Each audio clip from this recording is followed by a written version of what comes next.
Alors, Jungle Cruise, Jungle Cruise. Oh Francisco! Putain, sérieusement, il est où le jaune? Faut qu'on commence la vidéo à un moment.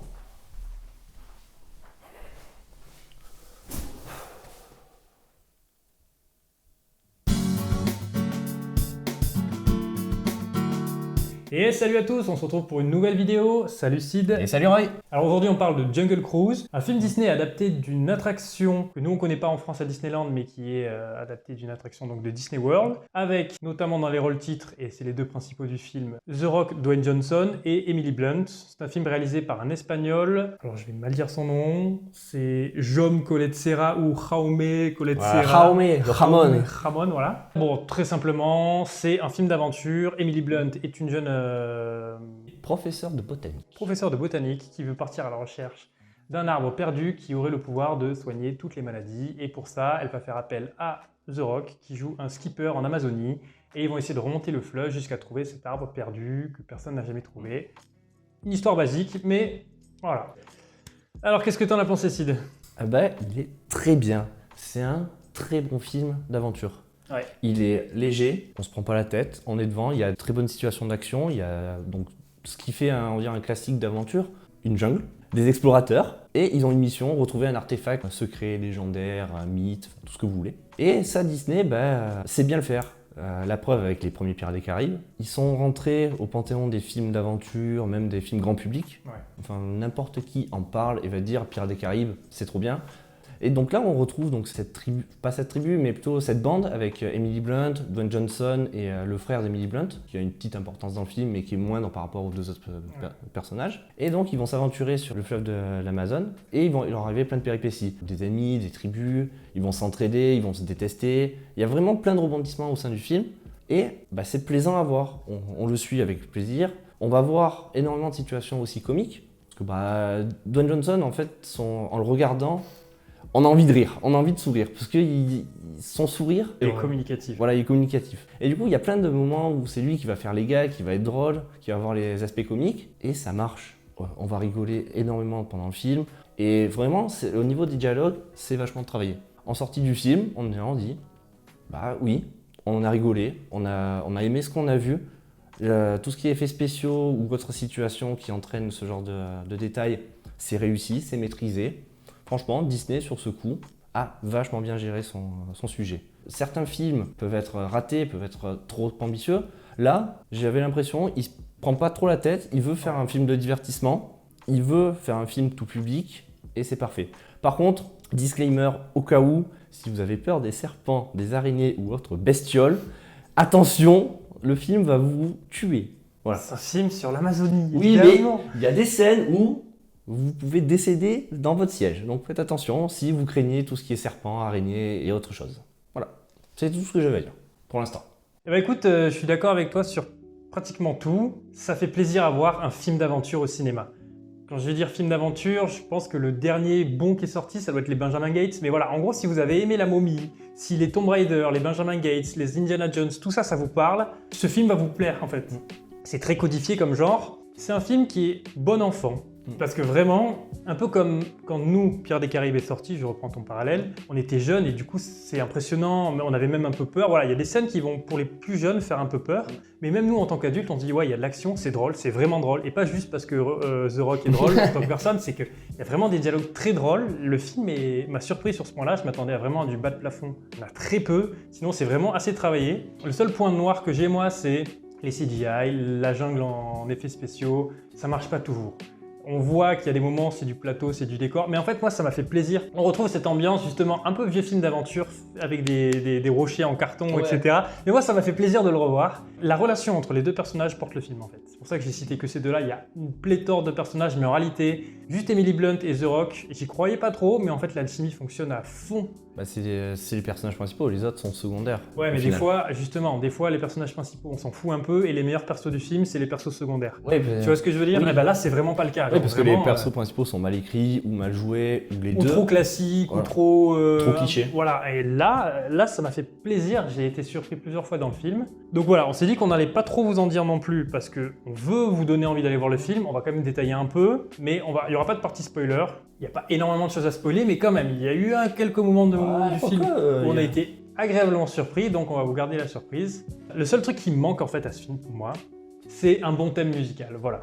La musique est bien, il y a plusieurs événements musicaux qui sont très intéressants. Quand on est allé voir la séance, qui ont divisé Qui ont pour divisé, mieux régner. Voilà. Mais- Mais en fait, moi, ce qui m'a manqué, c'est un thème, c'est con, mais le thème d'Indiana Jones, le thème de Pierre des Caraïbes. de Pierre des Caraïbes. En fait, un thème bien marqué comme ça, qu'on peut réutiliser plusieurs fois dans le film, et quand il revient à la fin, voilà, là, la musique de fin, elle donne tout ce qu'elle a. Le problème, c'est que la musique, elle était un petit peu trop lambda, et j'ai pas reconnu un thème qu'on m'aurait déjà distillé tout au long du film. Ouais, c'est plus une musique d'ensemble qui va accentuer les situations fortes, les situations dramatiques, ce genre de choses. Ça marche pour le film, mais ça va, comme tu disais, pas en dehors, quoi. ça, tu vas pas dire ah putain la musique elle m'a vachement marqué. Non, dans le film ça fait le job, ça fait le café, c'est ce qu'il faut. Mais derrière, tu vas pas te retrouver à chantonner le thème d'un personnage ou autre parce que ils sont pas assez marquants, ils sont trop ancrés dans le film et pas exportables.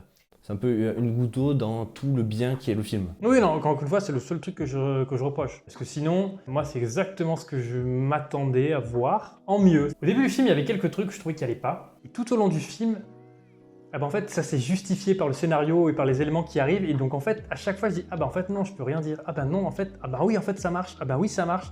Oui, ça marche. Et je me suis surpris à dire, en fait, j'ai quasiment rien de négatif à dire sur ce film. Non pas que ça en fasse le meilleur film du monde. Oui. Parce que... Il y a toujours mieux. Ouais, il y a quand même mieux dans la catégorie des films d'aventure. Mais encore, voilà, je boude pas mon plaisir parce que ça fait tellement longtemps.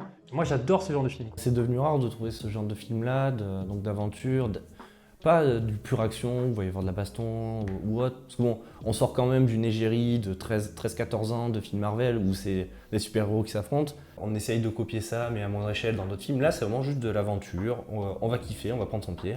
Et c'est ça qui est bien. Et un truc qui est intéressant dans ce film, c'est que je trouve qu'il y a très peu de dialogue d'exposition. En gros, le film, c'est ils sont sur un bateau, ils remontent l'Amazonie, et j'avais peur qu'il y ait une scène d'action, une longue scène de discussion, où au final on explique ce que ressentent les personnages, et une scène d'action, et qu'au final ce soit qu'une succession comme ça. Et en fait, non, ce film fait la très bonne chose de développer ces personnages pendant les scènes d'action. C'est comme ça qu'on fait un film d'action d'ailleurs. C'est quand la psychologie du personnage nous est expliquée à sa manière de réagir face à un problème, et non pas il réagit et ensuite on explique ce qu'il a ressenti la scène d'avant. Une exposition au coin du feu avec une Voilà, bouteille d'alcool. exactement, que j'avais la flemme d'avoir. Alors il y en a un peu. Voilà, il y en a un peu, mais elles sont bien, elles sont amenées en fait dans l'action. Les scènes de discussion ne sont pas des réactions par rapport à la scène d'action. Et ça, c'est une preuve que à la fois le scénar est maîtrisé et bien écrit, et que la réal arrive à rendre les choses intéressantes et à bien sublimer chaque scène et chaque séquence.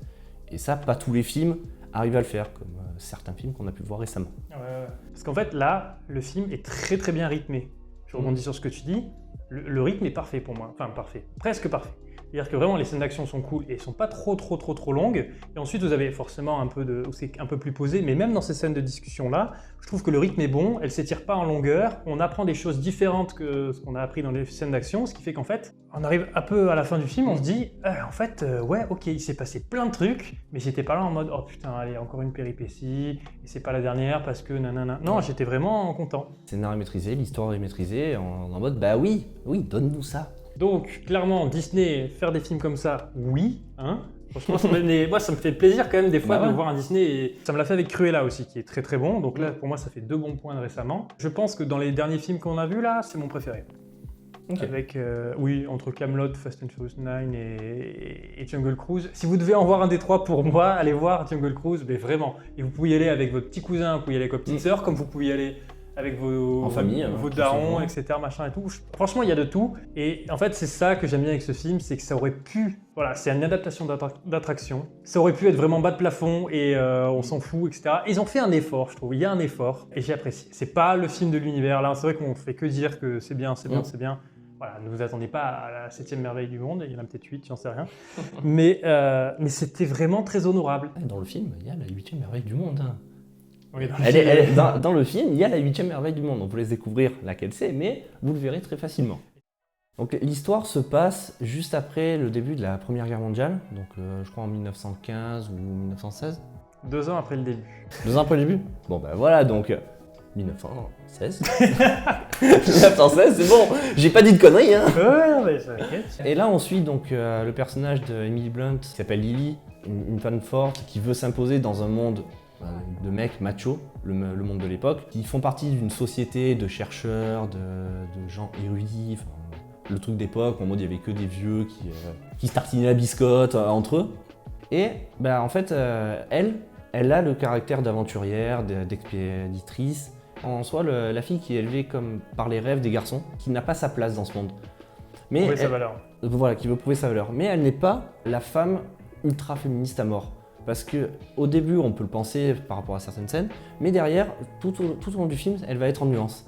Et ça, je trouve, c'est des personnages vachement bien écrits, parce qu'ils sont dans l'univers qui sont proposés, donc dans la période, et ils jouent avec les deux, sans trop faire, sans pas assez en faire. Et c'est quelque chose de plaisant. J'avais un peu peur que son perso soit une Marissou un petit peu trop forte, qui sait tout faire mieux que tout le monde. Et elle se fait fermer sa gueule par The Rock à plusieurs moments, mais The Rock se fait fermer sa gueule par Emily Blunt à plusieurs moments, ce qui fait qu'en fait on a une relation équilibrée entre les deux, et ils sont vraiment complémentaires, et ça fonctionne vraiment bien. Ouais, ce que tu disais, ça rejoint l'alchimie en fait, qu'ils ont entre eux deux. Elle est maîtrisée, elle est plaisante à voir, et elle retransmet vachement bien. Mais du coup, on ressent vraiment que elle n'aurait pas pu le faire sans lui, et il n'aurait pas pu le faire sans elle. Ouais. Et c'est ça qui fait qu'à la fin on est attaché à ces personnages-là. Il n'y a pas un personnage qui a un boulet tout le long, et ça fait plaisir. Comme on est en pleine guerre, vous l'avez vu dans la bande-annonce, les Allemands et les nazis sont à bon port. Alors il n'y a pas de nazis en Première Guerre mondiale. Ouais, mais c'est pareil. Il n'y a pas de nazis pendant la Première Guerre mondiale, il n'y a littéralement pas de nazis pendant la Première Guerre mondiale. La fierté allemande est représentée dans ce film. Oui, avec un personnage cliché qui fonctionne. Ah oui, il est cliché. Sauf quand il ne fonctionne pas. C'est peut-être un petit peu le seul truc où je me dis, ouais, là, c'est pour les enfants.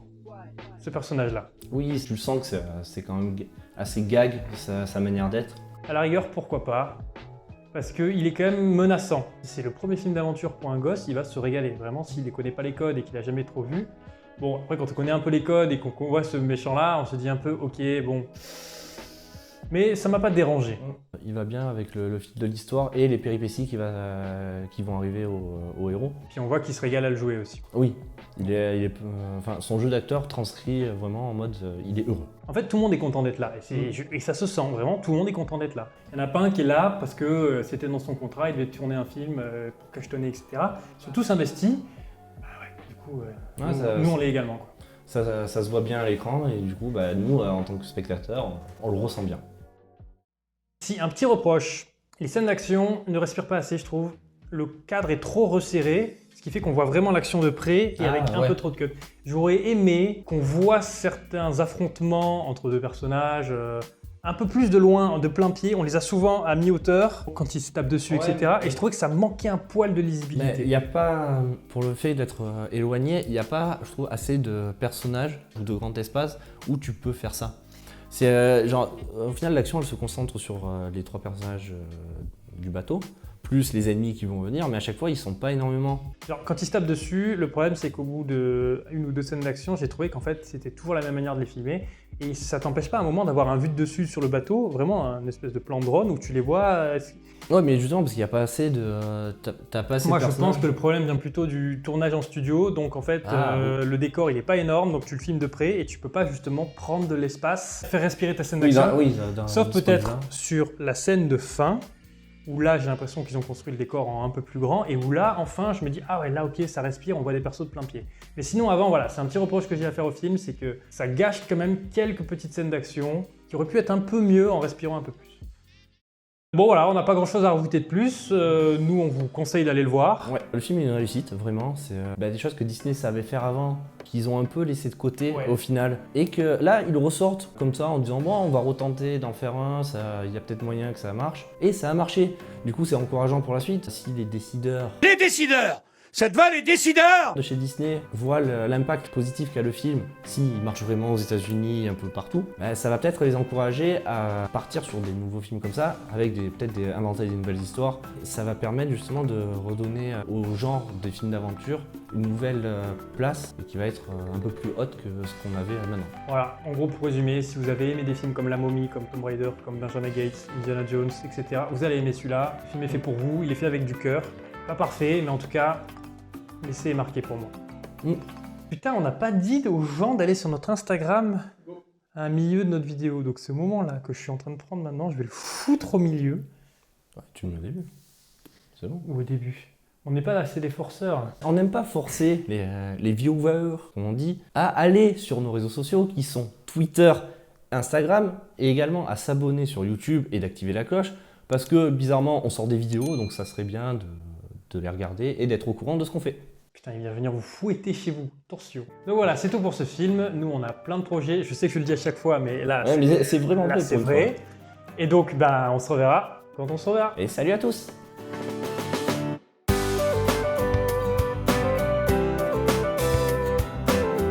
J'avais un chien logique. Je parle comme dans le film. My Fräulein! Quoi? Malheur, malheur. Catastrophe.